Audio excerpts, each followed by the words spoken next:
All right, guys, live right now, and can see the live is going to take a new dimension today. I told you guys yesterday that signing up with the exchanger.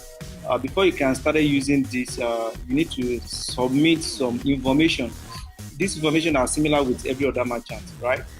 Just to make sure that you are not a scammer. Okay, just to have a kind of KYC, right? KYC documentation, so you can see all that from here. So I did that as well, and I'm a verified member, a verified user. So you can submit either of international passport. If you don't have driving license, if you don't have. I think what is going to be very easy for every person to submit is a national ID card or voters card.